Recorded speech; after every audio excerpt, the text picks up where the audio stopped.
Hey guys, welcome back to a new episode of DevDrawer. This week we're going to be continuing my devlog for the crossyroad clone that I am building for my twin boys. Today we're going to essentially be going over how I built the scoring system, how I was able to move the vehicle placeholders as well as the logs, and then finally how I was able to kill the character. If you like this kind of a video, like and subscribe. Comment on it, let me know what you think, but let's go ahead and get into it. So first thing I did was, I know Crossy they have the scoring system where the further you go the more points that you get, but what I actually wanted to do was to make it a little bit easier for my kids to be able to get that score, and instead of being based on the length, it was more based on the steps that they take forward. So every time they move forward, it increments their score 1. If they move backwards, it does nothing, or it decrements it 1. So that way they can't just step forward and then step backwards and just keep getting that score. Left and right does nothing in this case. So essentially I'm just kind of testing out the placement of it, making sure that number goes up. In just a second I'll show you that code that built this. But I was getting it to the position that I wanted it, and it was looking nice, so I decided to move forward with the code on it. And in this part, you can see here left step, right steps. The only reason why they're incrementing and decrementing is so that I can prevent the player from going too far to the left or too far to the right. But every time they do take a step forward, it adds 1 to it. Every time they do take a step backwards, it doesn't do anything, or it decrements from it. If the score is not equal to anything above 0, it just displays a 0. So moving on, I was able to start working on the roads and start building the cars that were going to be coming through. Right now they're just blocks, just like everything else is in the game. Next week's video I'll go into a little more depth how I was able to create the car voxels and the player voxels, but right now they're just blocks. And because they will have wheels, I kind of made them float off the screen a little bit, so that right now it kind of looks like the back of a semi-truck trailer. So it's basically where I was positioning the cars where I wanted them to be, so that I can kind of tell how big they needed to be compared to the player, and to make sure that they actually kind of resemble the size of cars compared to the player.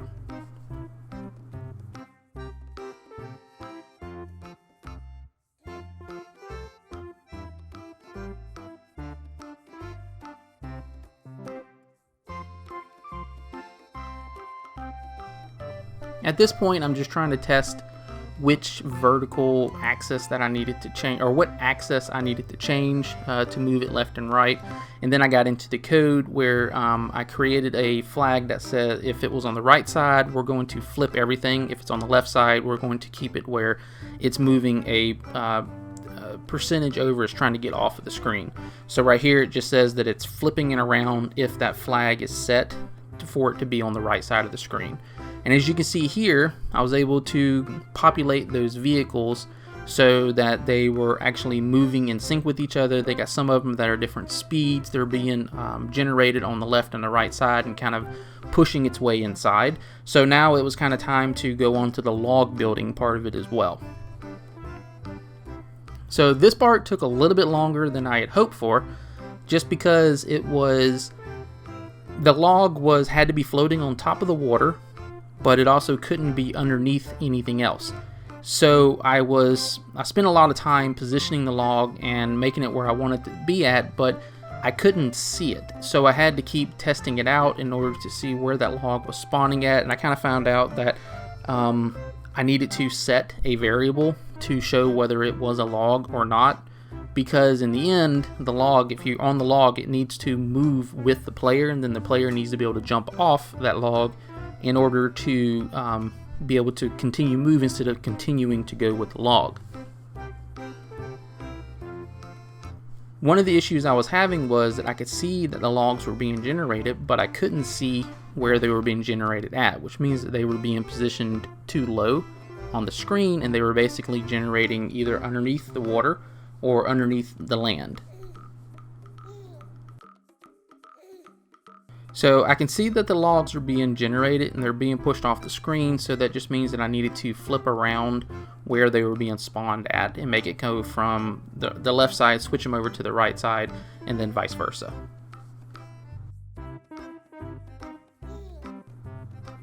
It took a fair bit of playing around with this in order to get it to work where it actually displays on top of the water, but still relatively the same height as the road in the terrain, the grass terrain, but on top of the water. I tried a few different ways. I made the log taller just so I can try to see if I can make it where it pops up. Eventually I figured out what was causing it, and it was just positioned just a little bit off.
So now I have the log floating on top of the water. I need to make sure that they're in the right position so that whenever the player jumps on it, he's actually jumping in the middle of this water terrain instead of off to the side, or else it'll end up throwing off where he can actually jump and where he can't jump.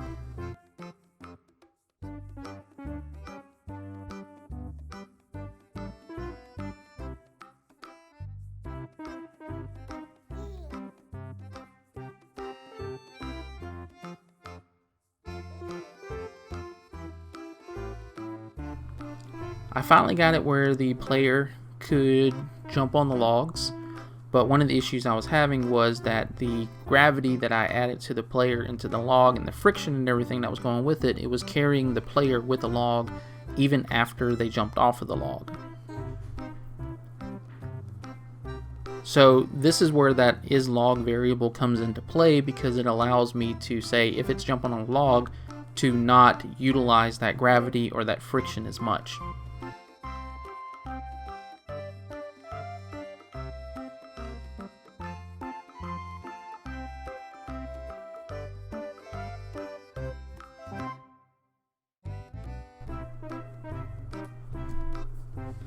So back to killing the player, I needed to make it where whenever the player gets hit by a car or he jumps in the water, he dies. And I kind of went through this earlier where it was, a few death scenes after another, but this is how I did it. Basically, it detects whether or not this player hits a specific type of collider, and then it destroys the game object. Eventually, I'll make it where whenever you're the player, there's a splat or there's something else that goes on. But for right now, it's just the player playing the game. And I also found out that debugging a game that has that kill screen is borderline impossible, because it makes it where that you just can't play your own game because you're constantly dying in it. So I started getting kind of frustrated during this part, and I ended up creating it where there was some land in front of you so you don't automatically spawn in the water or automatically spawn on the road, just to make it a little bit easier to be able to test out the game.